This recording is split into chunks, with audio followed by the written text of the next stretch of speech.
Le médecin a dit, il n'y a plus d'espoir, mais le garçon a murmuré, laissez-moi essayer. La voiture de luxe s'arrêta devant l'entrée majestueuse de l'hôpital universitaire Columbia, où Clara, la fille unique de Monsieur Léonard, était soignée. La jeune fille de 14 ans, autrefois un petit ange joyeux et brillant, au rire rauque, gisait maintenant immobile et silencieuse son corps frêle, recroquevillé sur des draps blancs, les yeux creux, vitreux, dépourvus de la lumière qui y dansait autrefois. Monsieur Léonard, dit la voix douce et solennelle du neurologue en chef, je crains que nous n'ayons plus d'option. Léonard serra les poings.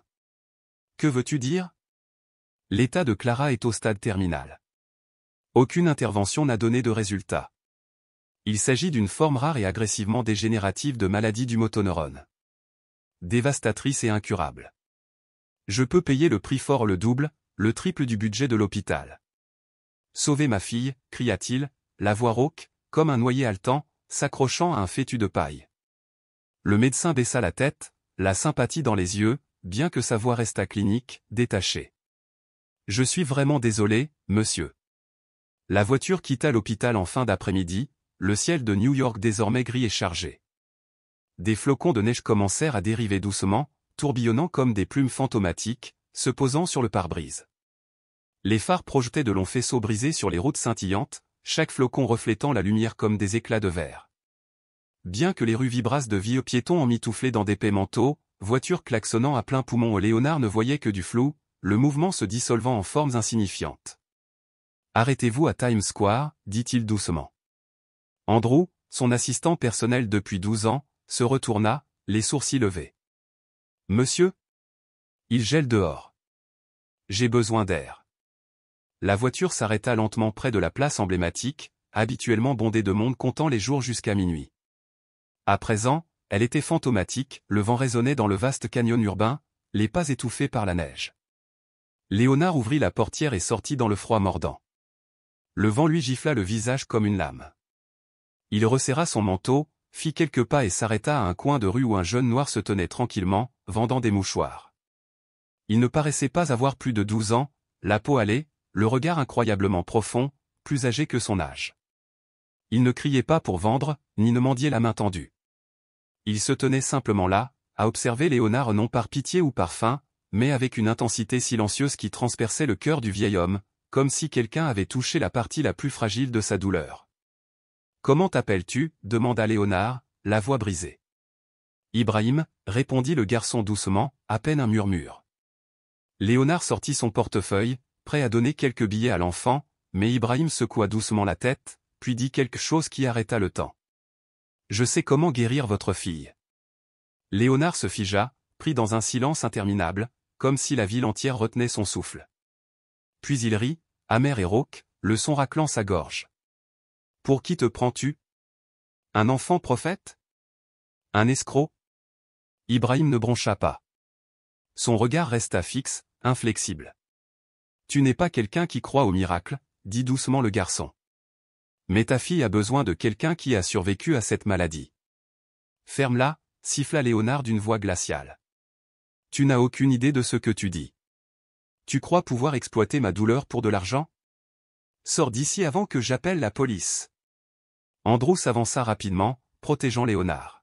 « Qu'est-ce que ce gamin vient de dire? » N'importe quoi, rétorqua Léonard, tremblant de rage. « Découvrez qui il est. Je veux tous les détails. » Andrew hocha la tête. « Je vais demander une enquête immédiate. » De retour au chaud dans la voiture, les pensées de Léonard bouillonnaient. Les paroles du garçon résonnaient comme un refrain obsédant, « Je sais comment guérir ta fille. » Ce soir-là, dans son luxueux bureau aux boiseries de noyer, Léonard se tenait devant la cheminée, sous le grand portrait de Clara. Sur la photo, elle souriait joyeusement aux côtés d'un chien d'Alaska blanc, les yeux pétillants, animés de malice et de soleil. Aujourd'hui, ces mêmes yeux gisaient sans vie dans une chambre d'hôpital stérile. « Mon enfant » murmura-t-il à la photo, « s'il y a ne serait-ce qu'une chance sur 1 million, même de la part d'un inconnu, j'essaierai. »« Avez-vous dit quelque chose, monsieur ?» Andrew était entré, tenant une pile de dossiers. « Qu'est-ce que c'est ?»« Un dossier préliminaire sur Ibrahim. » Léonard s'assit sur le profond fauteuil en cuir et feuilleta le contenu du dossier. 12 ans. Né à Accra, au Ghana. Nom de la mère, Ama Newton. veuve. Arrivée aux États-Unis en 2013. Vit actuellement dans un refuge du Bronx. Est-ce qu'il est à l'école? J'allais à l'école primaire Lincoln. J'ai été renvoyé il y a 3 ans pour avoir promu la superstition et des pratiques de guérison non approuvées, répondit Andrew, avec une pointe de malaise. Léonard haussa un sourcil. Il est également indiqué qu'on lui avait précédemment diagnostiqué un trouble léger du motoneurone et qu'il s'était rétabli sans traitement médical formel. Léonard leva brusquement les yeux, sa voix presque chuchotée. Guéri, sans médicament? Oui. Sa mère, Ama, était étudiante en soins infirmiers au Ghana. Elle dit avoir eu recours à la kinésithérapie, au massage, à la musique et à un accompagnement psychologique pour l'aider à guérir. Léonard jeta le dossier d'une voix méprisante. Des contes de fées illusoires. Des histoires que les pauvres se racontent pour garder espoir. J'ai besoin de médecins, pas d'un guérisseur anonyme du Ghana. Andrew ne répondit pas. Mais quelque chose dans son regard trahissait son manque de conviction. Dehors, la neige continuait de tomber. Sur un banc du Bronx, Ibrahim était assis, recroquevillé dans un manteau usé. Il leva les yeux vers le ciel noir, les étoiles cachées par d'épais nuages, puis ferma lentement les yeux. « Clara, tu ne peux pas mourir, murmura-t-il. Parce que j'y suis allé. Et j'en suis revenu. » Le lendemain matin, Léonard était assis seul au bout de la vaste table de sa maison. La lumière du soleil entrait par les immenses fenêtres, mais ne parvenait pas à réchauffer l'air. Son café était froid, intact. La gouvernante, Carmen, une femme d'âge mûr d'origine valencienne au service de la famille depuis 2 décennies, intervint. « Monsieur Léonard, vous ne mangez pas quelque chose? Je n'ai pas faim. Des nouvelles de l'hôpital, monsieur? » Il ne répondit pas. Carmen se mordit la lèvre, sachant quand le silence était le meilleur. Elle avait vu Clara grandir, de bébé à adolescente radieuse. Elle avait entendu ses rires résonner dans le jardin et avait essuyé les larmes de Léonard pendant les premières nuits terrifiantes de Clara à l'hôpital. Le téléphone a sonné. Léonard a décroché. « Monsieur, je suis dans le Bronx, » rapporta Andrew d'un ton neutre. « Avez-vous rencontré la mère du garçon? » Oui. Elle s'appelle Ama. Très polie. Nous avons parlé par l'intermédiaire d'un interprète de l'association d'aide aux immigrants. Et elle affirme avoir guéri Ibrahim avec sa propre méthode. Pas de médicaments. Juste du mouvement, de la musique et des liens affectifs. Léonard se moqua. On y va encore une fois. Voulez-vous que je l'invite à vous rencontrer? Non. Ne me ridiculisez pas parmi les médecins. Je ne crois pas à ces absurdités d'instinct ghanéen. Ça pourrait marcher sur les ignorants, mais pas sur moi. Oui, monsieur, répondit lentement Andrew. Je comprends. Mais il y a encore une chose. Quoi? L'hôpital où Ibrahim a été soigné était l'université Columbia. Et le médecin traitant était Arthur Sullivan. Un long silence s'ensuivit. Léonard reposa délicatement sa tasse de café sur la table. Arthur? Tu es sûr? Le dossier le confirme. Mais le nom du patient avait été anonymisé. Nous ne l'avons découvert que grâce à un document mal classé dans des archives secondaires. Il n'est pas enregistré dans le système numérique. Envoie-moi tout. Maintenant. À ce moment précis, à l'intérieur de l'hôpital universitaire de Columbia, le docteur Arthur Sullivan se tenait dans une salle de conférence silencieuse avec le directeur de l'hôpital et plusieurs collègues. Je viens d'être informé, annonça-t-il, un rapport à la main. Le financement de la fondation Valra se poursuivra pendant les 6 prochains mois. Nous devons préparer une présentation complète de nos progrès dans la recherche sur les troubles du motoneurone. Une jeune infirmière, Rachel, leva la main. Docteur, j'ai une question. L'année dernière, en triant de vieux dossiers, je suis tombé sur un cas de guérison inexpliquée. Le nom du patient avait été censuré, mais la signature du médecin traitant était la vôtre. Arthur se raidit. Le silence retomba dans la pièce. Il émit un rire forcé et fit un signe de la main. Ah bon? Juste une erreur administrative. Le patient ne souffrait pas réellement de maladie du motoneurone. C'était un diagnostic erroné. Rien d'intéressant à dire. Rachel ouvrit la bouche pour reprendre la parole, mais le responsable des ressources humaines lui lança un regard d'avertissement subtil. Elle se tut. Arthur serra le poing sous la table. Un filet de sueur lui coula dans le cou. Il connaissait la vérité. Il savait que si le dossier d'Ibrahim voyait le jour, sa carrière, sa réputation, son financement au tout s'effondrerait comme un château de sable à marée haute. Il avait ensuite proposé à Ama de se joindre à lui comme assistante de recherche, mais au bout de quelques jours seulement, il l'avait renvoyée pour manque de connaissances médicales. La foi, les massages et la musique traditionnelle ne sont pas une thérapie, lui avait-il un jour crié au visage. Et pourtant, le garçon, Ibrahim, s'était rétabli sans médicaments, sans médecin. Et c'était une chose qu'Arthur ne pouvait accepter. Le Bronx, ce bidonville du sud de New York. Des ruelles jonchées de détritus et des murs couverts de graffitis entouraient des abris de fortune construits en tôle et en contreplaqué. Ibrahim, accroupi sur le pas de la porte, nettoyait soigneusement des paquets de mouchoirs usagés pour les revendre. Sa mère, Alma, préparait une soupe de lentilles dans une vieille marmite. « Maman, je l'ai revu aujourd'hui. »« Le millionnaire ? » ?»« Oui, mais il ne me croit toujours pas. » « Je lui ai tout dit, non ?» Alma hocha la tête, ses yeux doux, teintés de tristesse. « Ils ne nous ont jamais compris, Ibrahim. Mais tu n'as pas besoin qu'ils comprennent. Tu as juste besoin que Clara comprenne. J'ai peur. Et si je n'étais pas assez bien ? Et si Clara ne se rétablissait pas ? Alma s'approcha et posa sa main sur son épaule. Tu as réussi à le vaincre une fois. Pas parce que j'étais infirmière, ni grâce aux exercices, mais parce que tu n'as jamais abandonné. Si Clara voit que tu l'as déjà aidé. Ils se turent. Dehors, des nuages sombres s'amoncelaient, annonçant l'approche d'un orage. Cette nuit-là, au domaine Valra, Léonard était assis seul dans son bureau. Andrew frappa et entra. Tu dois voir ça. Il tenait un nouveau dossier. Léonard le prit et feuilleta rapidement des photos et des rapports datant de 5 ans, tampons officiels, signature d'Arthur, graphique de récupération musculaire et l'image floue d'un jeune garçon noir. Pourtant, ses yeux étaient reconnaissables. C'est lui. Oui, monsieur. Le patient était codé 18B, mais toutes les données concordent. Arthur a gardé cela secret pendant tout ce temps. Très probablement. Et nous lui avons accordé plus de 3 millions de dollars de financement rien qu'au cours des 2 dernières années. Léonard s'affala sur sa chaise, comme terrassé. Ses mains tremblaient légèrement. Il ressentait à la fois de la fureur et de l'amertume. Pendant tout ce temps, il avait fait confiance à un homme en blouse blanche, tandis qu'un vendeur de mouchoirs lui disait la vérité. André. Oui, monsieur. Je veux tout savoir sur cette femme nommée Ama. Non pas en tant que mère, mais en tant que thérapeute. Je m'en occupe tout de suite. Léonard regarda par la fenêtre. La neige continuait de tomber, mais cette fois, cela ne semblait pas totalement insignifiant. Quelque chose commençait à bouger. Une semaine plus tard, la pluie s'abattait sur New York.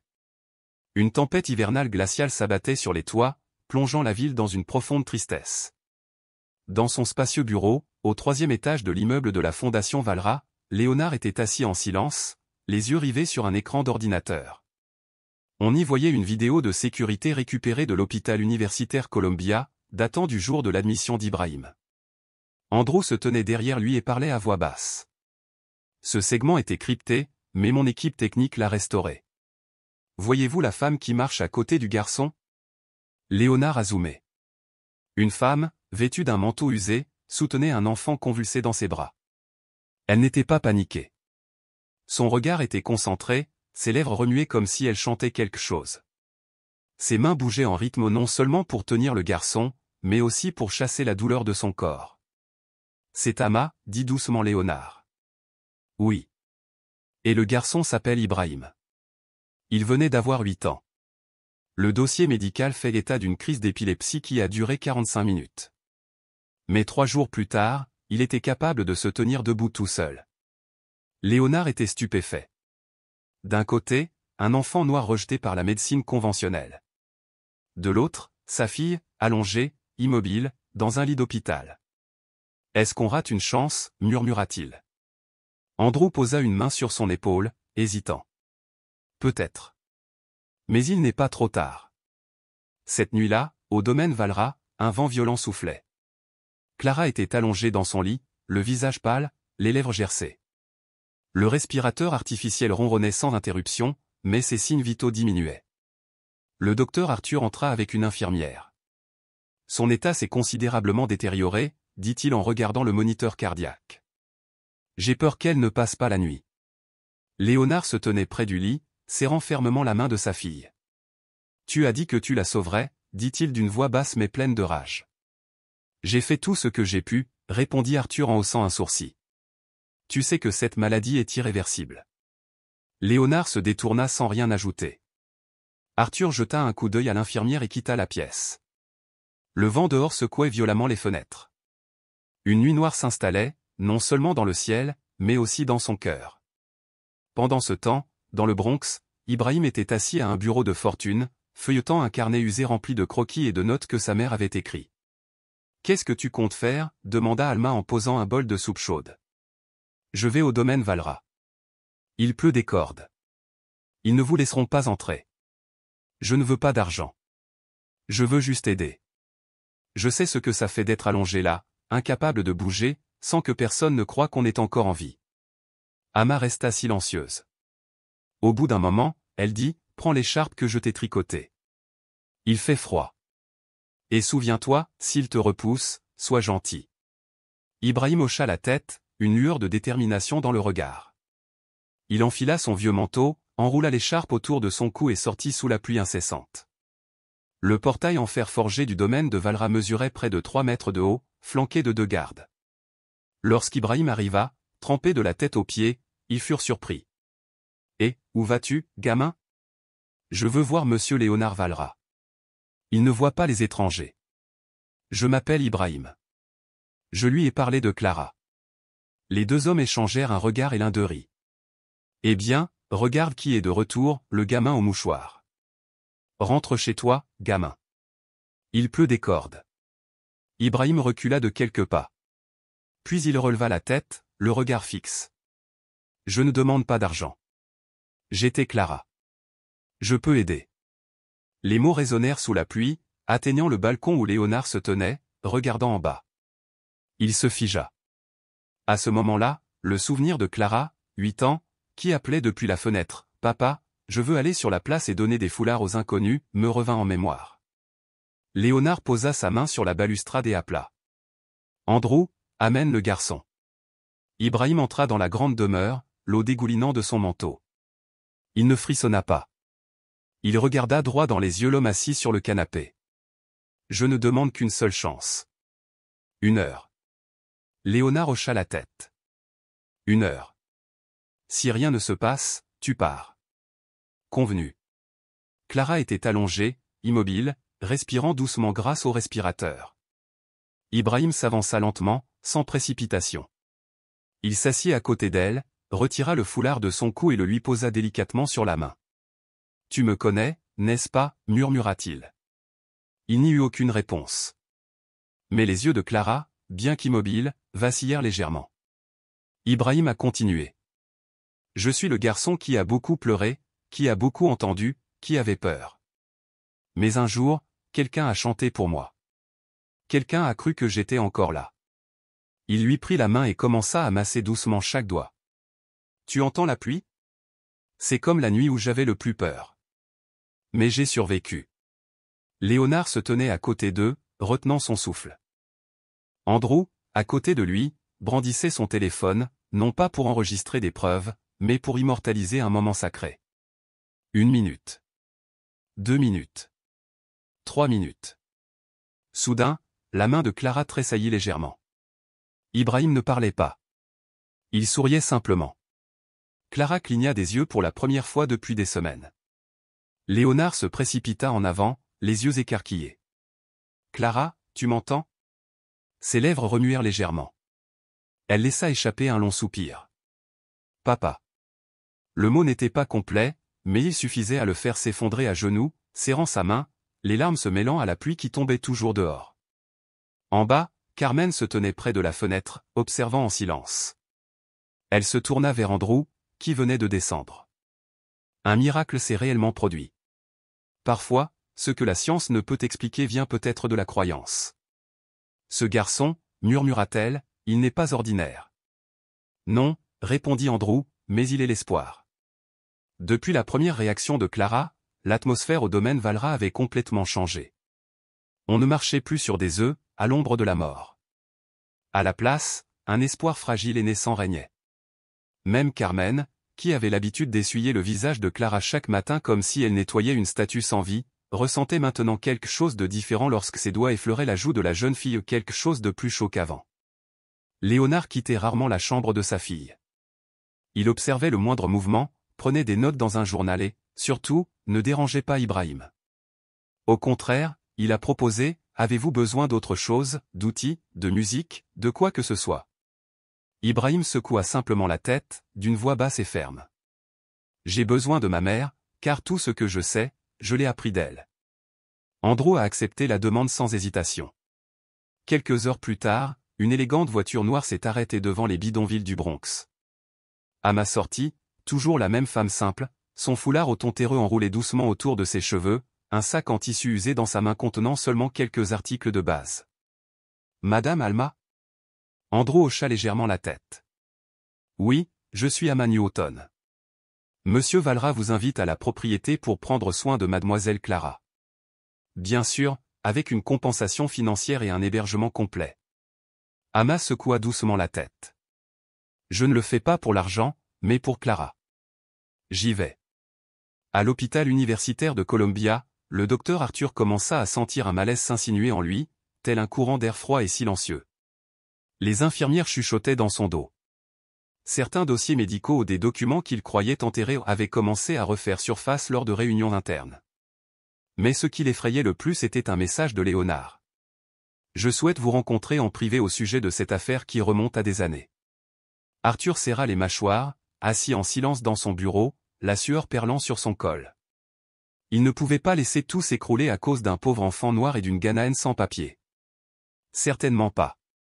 De retour au domaine, Ama a rapidement gagné la confiance du personnel de maison, même s'il l'avait initialement observé avec suspicion et malaise. Carmen, en particulier, avait été l'opposante la plus virulente. « Monsieur Léonard, dit-elle en le prenant à part dans le couloir, allez-vous vraiment laisser un étranger et sans aucune accréditation s'occuper directement de mademoiselle Clara? » « Carmen, tu prends soin de Clara depuis sa naissance, répondit Léonard calmement. « Je comprends ton inquiétude. Mais sans cette femme, ma fille n'aurait aucune chance. Elle a accompli un miracle avec son propre fils. Et maintenant, je commence à voir ce miracle se reproduire. » Carmen pinça les lèvres, puis baissa la tête. « Oui, monsieur. Si vous avez pris votre décision, je ne vous en empêcherai pas. Mais je surveillerai attentivement. » Dans les jours qui suivirent, Ama et Ibrahim travaillèrent en parfaite harmonie. Chaque matin, Ama posait doucement sa main sur le front de Clara, fermait les yeux un long moment comme si elle essayait de sentir les derniers fils de vie qui vacillaient encore en elle. Elle murmurait à Ibrahim, « Regarde, son rythme cardiaque est plus régulier. Sa peau est plus colorée. Aujourd'hui, nous utilisons la musique. » Elle sortit une petite vieille radio et joua un doux air de Ganaan, le rythme régulier des tambours se mêlant à une mélodie aussi douce qu'une berceuse. Ibrahim s'assit à côté de Clara, lui massant la main au rythme de la musique. « Clara, tu te souviens du chant des moineaux, murmura-t-il. Chaque matin à Times Square, tu les chassais. » Léonard se tenait dans l'embrasure de la porte, sans intervenir, juste en train d'observer, les yeux fixés sur son visage, à la recherche de la moindre réaction subtile. Cet après-midi-là, quelque chose s'est produit qui a laissé tout le monde stupéfait. Clara bougea les yeux, répondant clairement à une petite cloche qu'Ibrahim sonna devant elle. Elle a même tenté de suivre la lumière d'une lampe de poche passant lentement sur son visage. « Papa !» Un léger souffle s'échappa des lèvres de Clara. Léonard se précipita en avant, tomba à genoux, attrapa sa main, sa voix se brisa. « Tu m'as appelé, Clara ?» Elle ne dit rien de plus, mais les coins de ses lèvres se soulevèrent légèrement, pour la première fois depuis près de 6 mois. Carmen entra, portant des serviettes fraîchement lavées. Elle s'est figée. Ses yeux s'écarquillèrent, son visage s'adoucit, puis trembla. Après un moment de silence, elle murmura « Oh mon Dieu !» Ce soir-là, Arthur se rendit personnellement au domaine de Valra. La pluie tombait à nouveau, claquant doucement sur le capot de sa voiture noire. Vêtu d'un manteau sombre et d'un chapeau, il traversa rapidement la porte tandis que les gardes le laissaient entrer. Andrew l'accueillit dans le hall, les yeux froids et indéchiffrables. « Tu es en retard que prévu. » J'étais à une réunion du conseil d'administration, répondit Arthur d'un ton laconique. Où est monsieur Léonard? Dans la chambre de sa fille. Mais tu n'iras pas là-bas. On a besoin de toi dans le bureau. La porte se referma derrière lui. Dans la pièce silencieuse et lambrissée, Léonard était assis derrière un bureau massif, n'offrant pas de siège à Arthur. J'ai tout lu, dit-il d'une voix ferme comme la pierre. Dossier R18B. Un rapport signé par vous, mais jamais soumis au comité d'éthique. Pourquoi? Arthur fronça les sourcils. C'était une erreur. À l'époque, je n'étais pas sûr que le garçon souffrait réellement de cette maladie. Tu es sûr que c'était une erreur? La voix de Léonard devint plus grave. Parce que j'ai un autre rapport, conservé par l'infirmière Rachel. Il indique clairement que la crise correspond au modèle d'un trouble aigu du motoneurone. Et surtout, j'ai des images de l'hôpital. Arthur commença à transpirer. Monsieur Léonard, je ne voulais pas. J'essayais simplement de protéger l'intégrité scientifique. Leur méthode est une pseudothérapie, sans fondement. Si vous y croyez, vous perdrez toute confiance dans la médecine moderne. Je ne perds rien. Je ne perds que ma fille si je continue à t'écouter. Un petit bip. Andrew enregistrait toute la conversation depuis un téléphone caché dans sa poche. Arthur s'en est rendu compte trop tard. Il se leva d'un bond, furieux. Tu m'as piégé. C'est ton jeu. Léonard soutint son regard sans broncher. Je voulais juste savoir qui a privé ma fille d'une chance de vivre. Et maintenant, je le sais. Cette nuit-là, après qu'Arthur soit parti furieux, Amma se tenait dans le salon, ses doigts se déplaçant rythmiquement le long d'un collier de perles de prière en bois. Tu pries? Demanda Carmen en s'approchant doucement. Je remercie. Pas une divinité. Mais Clara, pour avoir choisi de vivre. Carmen regarda la femme qu'elle avait autrefois jugée comme une étrangère, quelqu'un de inférieur à elle, quelqu'un sans référence. Mais maintenant, avec ses yeux doux et sa voix douce comme la pluie qui tombe, Amma rayonnait quelque chose qu'aucun diplôme ne pourrait jamais donner, l'humanité. Je me suis trompé à ton sujet, murmura Carmen. Amma sourit. Personne n'a tort d'avoir peur pour quelqu'un qu'il aime. La seule erreur est de refuser de changer. Le lendemain matin, le ciel de New York était toujours gris. Il ne pleuvait pas, mais l'air était lourd d'humidité. Au domaine Valra, tout le monde s'est réveillé plus tôt que d'habitude. C'était un nouveau jour, mais personne ne se sentait entièrement en paix. Dans la chambre de Clara, Ibrahim lui massait doucement les doigts, fredonnant doucement une simple mélodie ghanaan. À côté de lui, Amma ajustait un petit haut-parleur, diffusant des enregistrements de vagues de l'océan et de cris de mouettes, des sons qui, selon elle, pouvaient réveiller les régions cérébrales émotionnelles de Clara. Le rythme du tambour a fonctionné hier, dit doucement Amma. Aujourd'hui, on essaie les sons naturels et le massage des doigts. Ibrahim hocha la tête, les yeux brillants. Léonard se tenait silencieusement dans l'embrasure de la porte, regardant tout se dérouler. Il y a une semaine, il avait voulu mettre ce garçon dehors.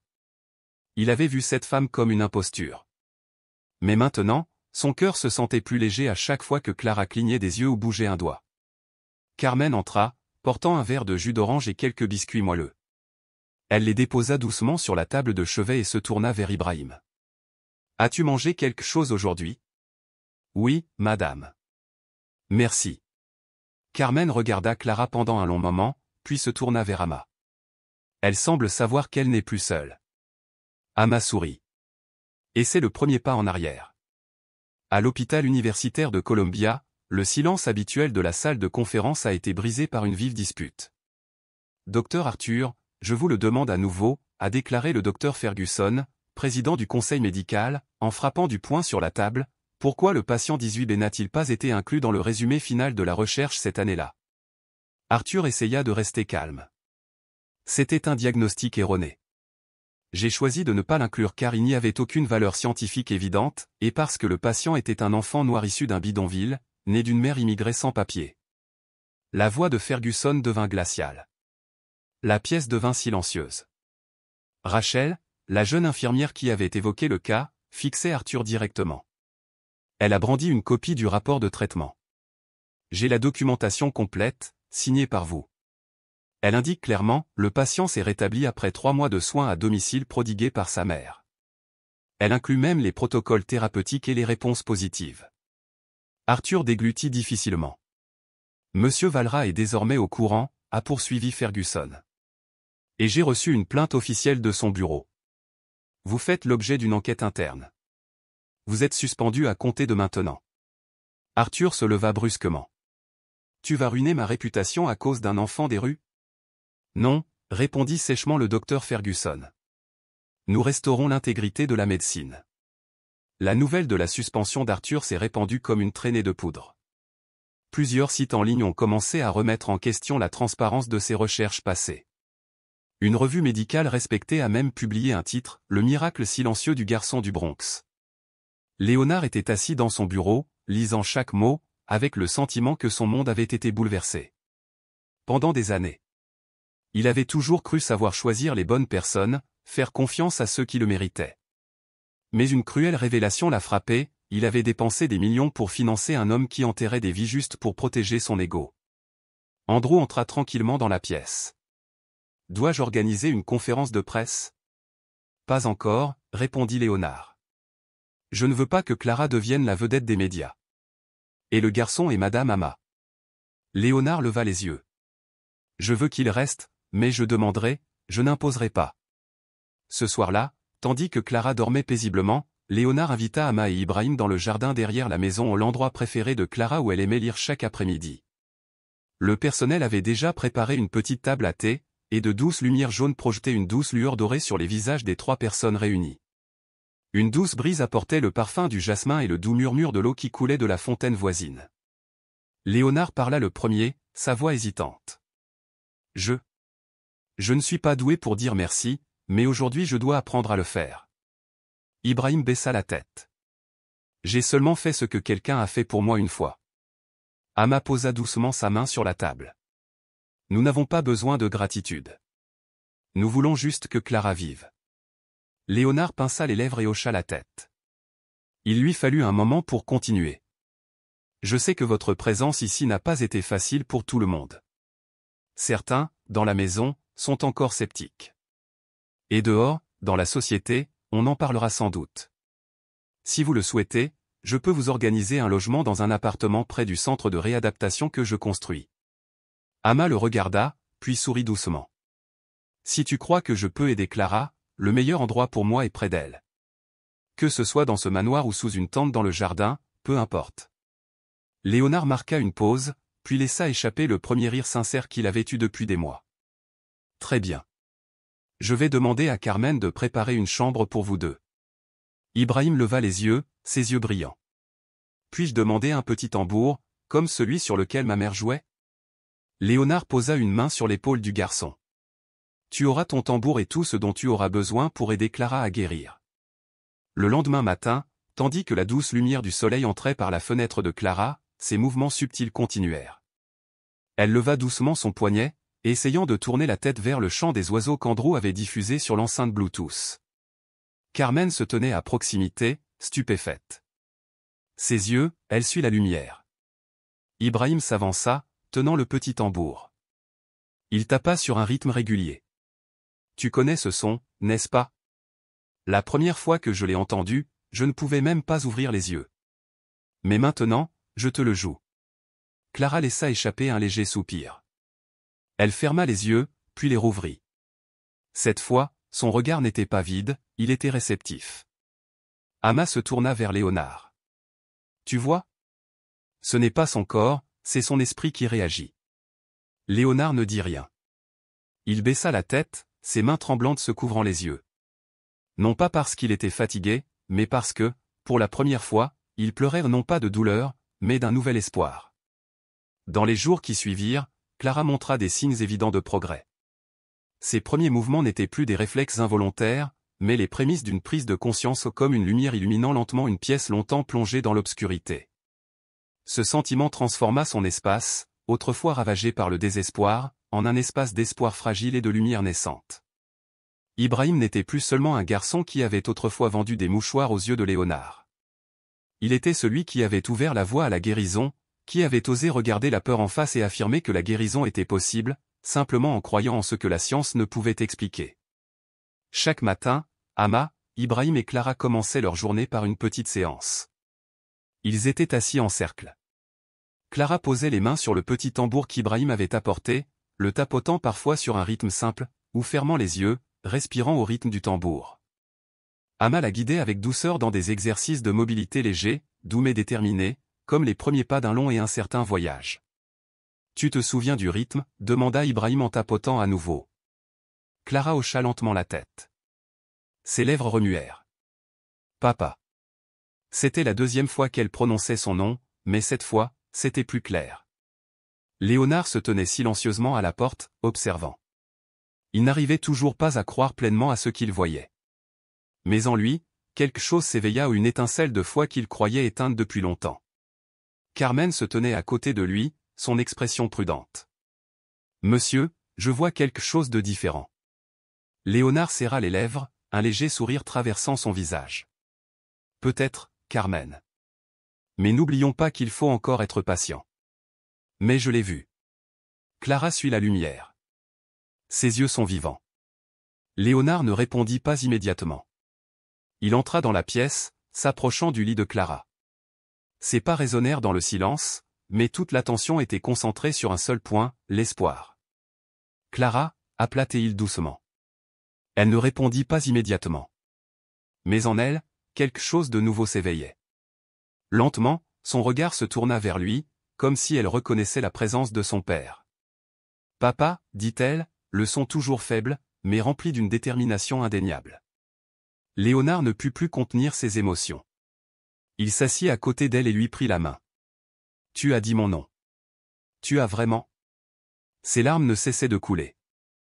Il s'était battu si longtemps, malgré la douleur, pendant des mois à voir sa vie dépendre des machines. Et maintenant, Clara revenait, non pas grâce aux technologies avancées, mais grâce à sa propre résilience et à ceux qui avaient refusé de l'abandonner. « Merci » murmura-t-il. À ce moment précis, dans le bureau de Léonard, l'enquête sur le docteur Arthur Sullivan prenait de l'ampleur. Des signalements de fraude médicale et de dissimulation de données de patients commençaient à faire surface. Andrew tendit discrètement à Léonard un épais dossier. À l'intérieur se trouvaient des preuves irréfutables, la preuve qu'Arthur avait dissimulé de nombreux cas critiques pour protéger ses propres intérêts. « Nous ne pouvons pas laisser cet homme continuer à tout manipuler, » dit Andrew, les yeux rivés sur Léonard.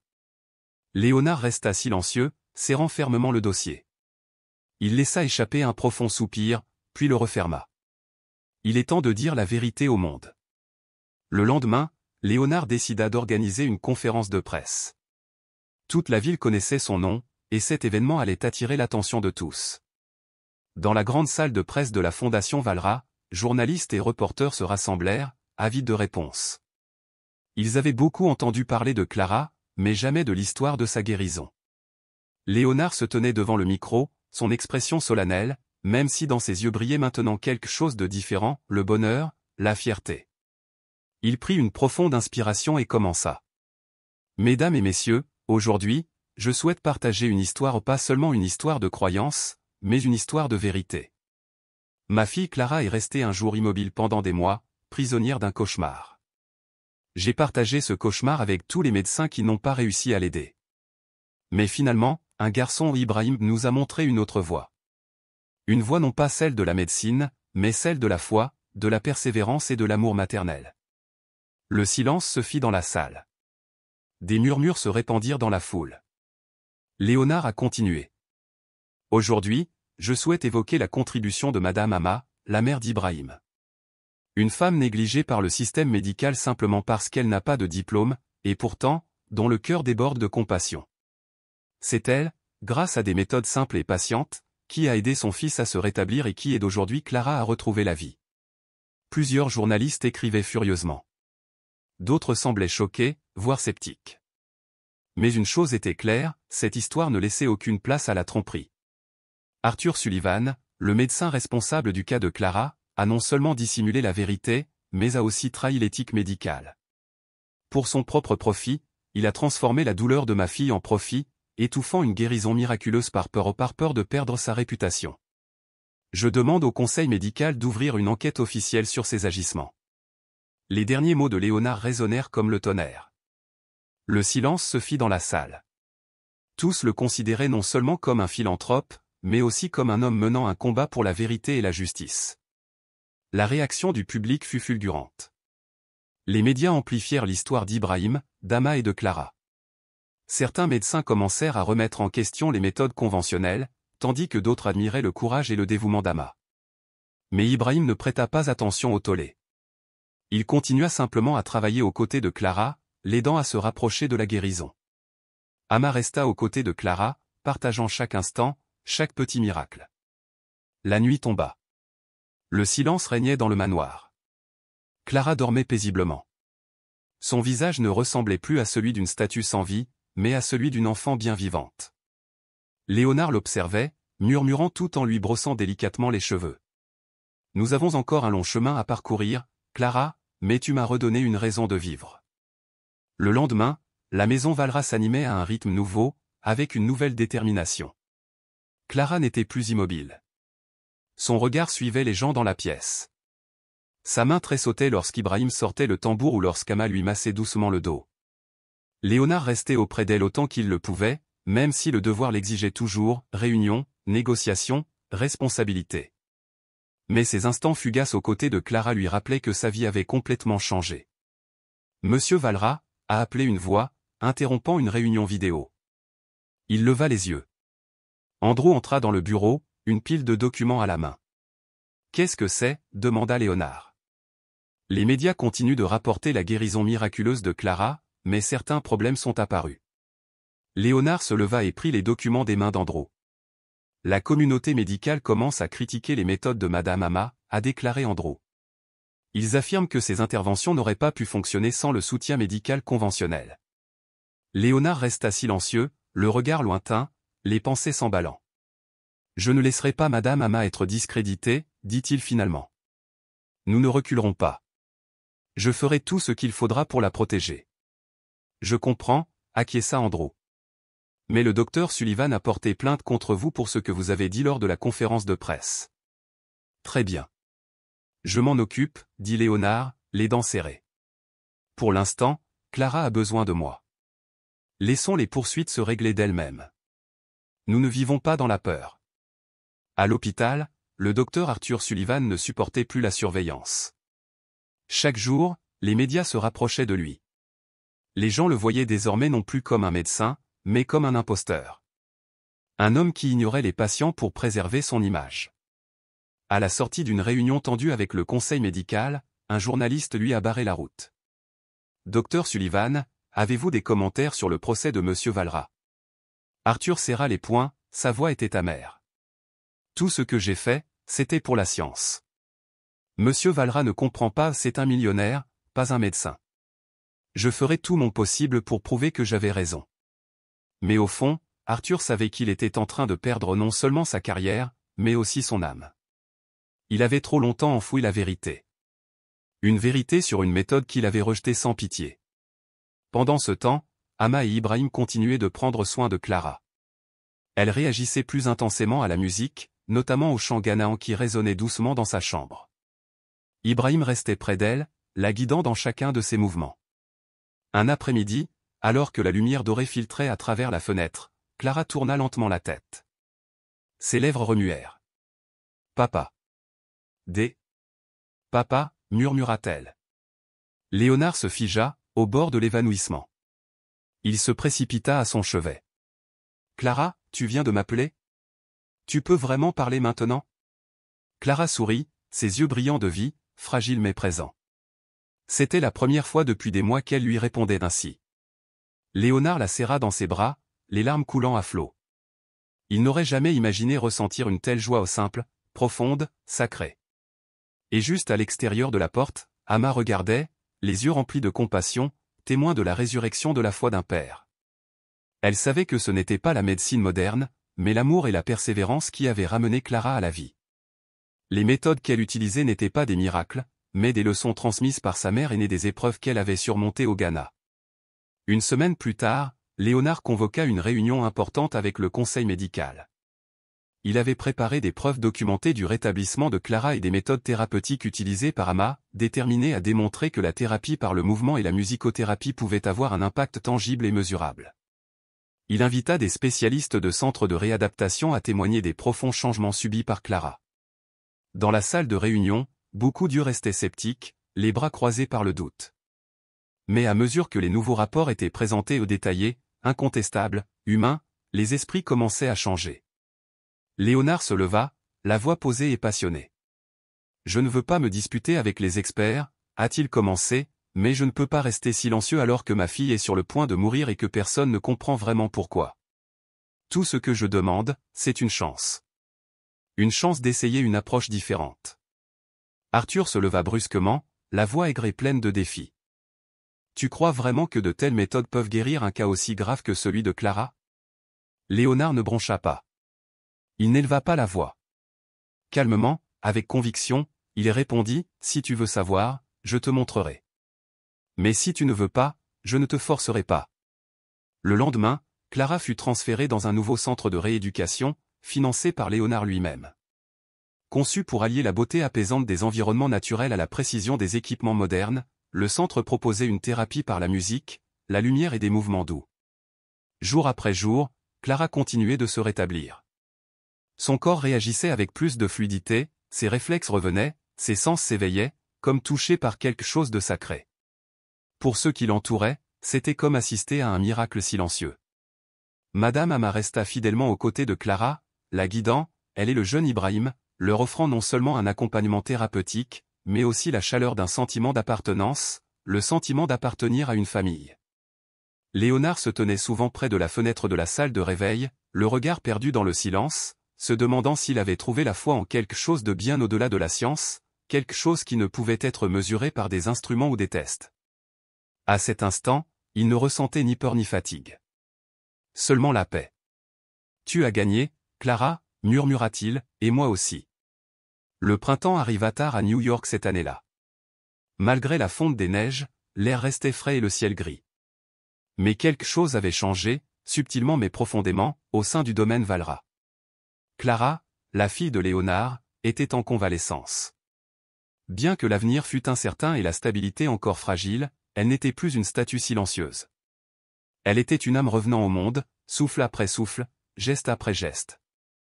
Léonard se tenait sur le seuil, regardant Clara s'entraîner avec Ibrahim. Le garçon n'était plus seulement un assistant. Il était devenu un compagnon sur le chemin de la guérison. Chaque matin, il la guidait à travers des exercices légers, lui massait les membres avec soin et ils écoutaient souvent les douces mélodies qu'Ama chantait doucement. Un matin, Léonard entra dans la pièce et vit Clara tenter de lever le bras. Son regard n'était pas encore parfaitement fixé, mais la lumière était revenue. Sa main tremblait tandis qu'elle attrapait le petit tambour qu'Ibrahim portait toujours sur lui. « Clara » murmura Ibrahim d'une voix pleine d'espoir, « tu peux y arriver. Il te suffit de croire en toi. » Léonard s'approcha et s'assit à côté d'elle. Son regard ne quittait pas le sien. Son cœur débordait d'espoir, mais non sans peur. Il n'arrivait toujours pas à croire ce qu'il voyait. « Clara » dit-il d'une voix basse et tendre, « tu as réussi. Tu reviens à la vie. » Clara ne put parler tout de suite, mais sa main bougea de nouveau, cette fois avec plus de force, plus d'assurance. Ses yeux s'écarquillèrent et se fixèrent sur ceux de son père. « Papa » murmura-t-elle. Léonard ne put plus se retenir. Il la serra fort dans ses bras, non pas par douleur, mais parce qu'il savait, avec une certitude profonde, que Clara se battait. Et qu'elle gagnait. Pas à pas.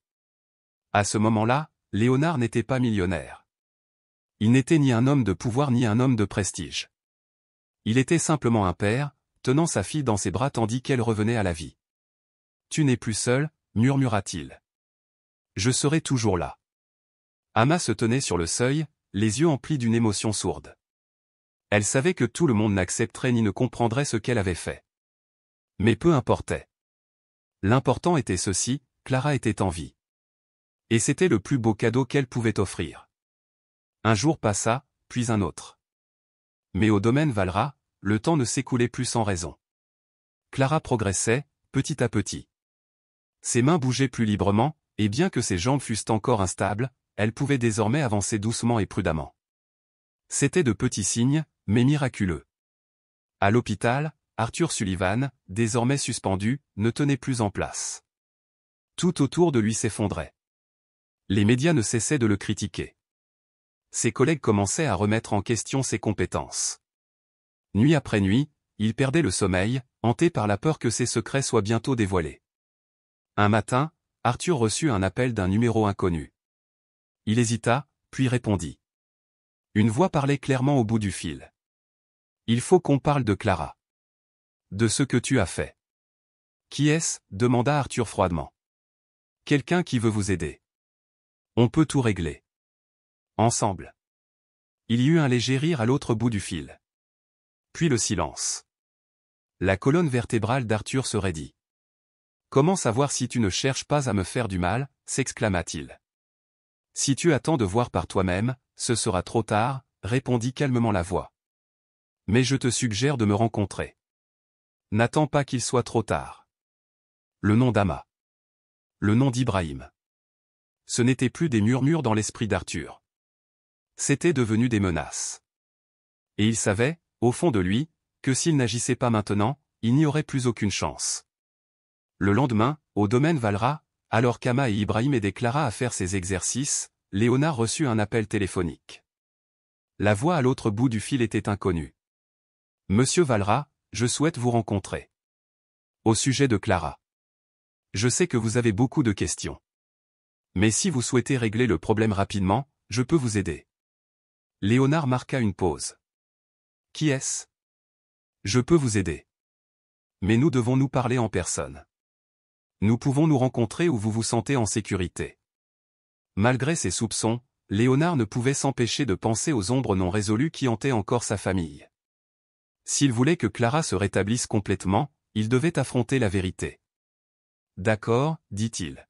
« On se retrouve. » Le lendemain, Léonard arriva dans un petit café de la ville, le lieu de rendez-vous. À l'intérieur, le café était presque vide. Un seul homme était assis à une table dans un coin. D'âge mûr, simplement vêtu, le regard froid et perçant. « Monsieur Valra, » dit l'homme d'une voix douce mais résolue, « je sais que vous essayez de protéger votre famille. Mais il y a quelque chose que vous ignorez encore. » Léonard s'assit, les yeux rivés sur l'étranger. « Qui es-tu » demanda-t-il. « Quelqu'un qui puisse vous aider à révéler les secrets que cache le docteur Sullivan. Et quelqu'un qui sache exactement qui a aidé à ramener Clara. » Léonard plissa les yeux. « Vas-y. » L'homme sourit faiblement, sa voix basse et délibérée. « Ne vous laissez pas aveugler par l'arrogance de la médecine moderne. Ce garçon, Ibrahim, n'est pas seulement quelqu'un qui vous a aidé. Il est la force vitale de Clara. » De retour à la propriété, Léonard était assis seul dans son bureau, l'esprit en ébullition. La réunion l'avait bouleversé. Quelque chose de plus grand que la richesse ou le pouvoir était en jeu. Quelque chose qu'il avait trop longtemps ignoré, la foi en l'être humain, en ce qui ne peut s'expliquer par des formules ou des graphiques. Arthur Perret. Léonard ne laisserait pas la vérité enfouie. À l'hôpital universitaire de Columbia, Arthur était assis seul dans son bureau, relisant les rapports falsifiés qu'il avait créés au fil des ans. Chaque mot, chaque chiffre, chaque graphique constituait un mensonge conçu pour protéger son nom, sa carrière et ses financements. Mais maintenant, les murs s'effondraient. La porte du bureau s'ouvrit. Rachel, la jeune infirmière qui l'accompagnait depuis des années, entra. Ses yeux brillaient d'un feu silencieux. « Docteur Arthur, j'ai vu les rapports. Ils ont fuité. Le conseil médical enquête officiellement sur vos agissements. » Arthur leva les yeux, son regard glacial. « Rachel, tu ne comprends pas. Tout ce que j'ai fait, je l'ai fait pour ma carrière. Pour la science. » Rachel s'avança, la voix résolue. « La science, dit-elle. La science n'est pas un prétexte pour se cacher. Ce n'est pas une excuse pour manipuler les gens. Vous avez volé l'espoir des patients, surtout de Clara. » Arthur se leva et se tourna vers la fenêtre, contemplant le monde extérieur, un monde qui lui tournait le dos. Secrets et mensonges se dévoilaient, un à un. « Je ne laisserai pas un pauvre garçon et une immigrante détruire tout ce que j'ai construit, » murmura-t-il. « Ils n'ont pas leur place dans la médecine moderne. » Rachel secoua la tête, sa voix calme mais tranchante. « Souvenez-vous, docteur Arthur. C'est vous qui avez fait ça. » Il ne dit rien. Car désormais, plus personne ne pouvait le sauver. Une semaine s'est écoulée. Clara avait fait des progrès étonnants. Elle pouvait désormais s'asseoir toute seule, tenir de petits objets et les porter à sa bouche comme n'importe quel autre enfant. Bien que son élocution fût encore confuse, ses yeux brillaient. Et parfois, elle souriait à la vue de son père. Léonard sentait son cœur s'ouvrir à chaque fois qu'il la voyait. La route était longue, mais elle revenait à la vie. Par un après-midi tamisé, alors qu'Ama et Ibrahim aidaient Clara à faire des exercices moteurs près de son lit, Léonard entra dans la pièce. Il vit Clara tendre lentement la main vers le petit tambour qu'Ibrahim utilisait en thérapie. « Clara » dit-il en s'approchant. Elle tourna la tête. Ses yeux brillèrent. Même si elle ne pouvait pas parler beaucoup, ses yeux disaient tout. « Papa » murmura-t-elle. Léonard s'agenouilla près d'elle et la prit dans ses bras. Ses yeux étaient remplis de larmes. « Tu m'as appelé » souffla-t-il. « Clara, tu es revenue à la vie. » Alma se tenait à l'extérieur de la pièce, observant. Elle voyait le changement, non seulement chez Clara, mais aussi chez Léonard. Elle savait que des difficultés subsistaient. Mais avec la foi et l'amour, il pourrait tout affronter. Pendant ce temps, à l'hôpital, Arthur était confronté à la faim. Le conseil médical avait lancé une enquête approfondie sur ses pratiques contraires à l'éthique. Les reportages détaillaient ses mensonges, ses dossiers falsifiés et son besoin désespéré de protéger une réputation en déclin. Dans son bureau, les mains d'Arthur tremblaient tandis qu'il fixait les documents accablants. Les mots de Rachel résonnèrent encore et encore. La science n'est pas quelque chose derrière laquelle on peut se cacher. Tout avait été exposé. Léonard, dans son propre bureau, examina l'enquête officielle sur Arthur Sullivan. Il avait demandé une réévaluation complète du dossier médical de Clara, afin de prouver officiellement que la thérapie d'Ama était non seulement valable, mais aussi efficace et scientifiquement fondée, même si elle était non conventionnelle. Et puis il l'a vu. Des preuves évidentes. Une preuve de succès. Sans médicaments. Doux. Réel. Alma entra, un dossier à la main. Elle le posa sur le bureau, le regard fixe. « Je n'ai pas besoin de preuves, dit-elle doucement. Mais je continuerai à faire ce que j'ai fait. Pour Clara. Pour tous ceux qui ont besoin de nous. » Léonard la regarda, rempli de gratitude. « Et je ferai tout mon possible pour te protéger, dit-il. Nous lutterons. Ensemble. » Dans les jours qui suivirent, Arthur disparut de l'hôpital. Son permis d'exercer avait été révoqué. Les gros titres des journaux rapportèrent sa chute en gros caractères. Mais rien de tout cela n'avait d'importance maintenant. Ce qui importait à Léonard était une chose. Clara était revenue à la vie. La leçon était claire. La foi dans les gens et l'amour peuvent guérir des blessures que la médecine seule ne peut pas guérir. Clara, autrefois ensevelie sous la maladie, s'est relevée grâce à la persévérance, à l'amour d'une mère et à la gentillesse de ceux qui ont refusé d'abandonner. La vérité, avec le temps, avait triomphé. Et parfois, les méthodes les plus simples conduisent aux miracles les plus extraordinaires.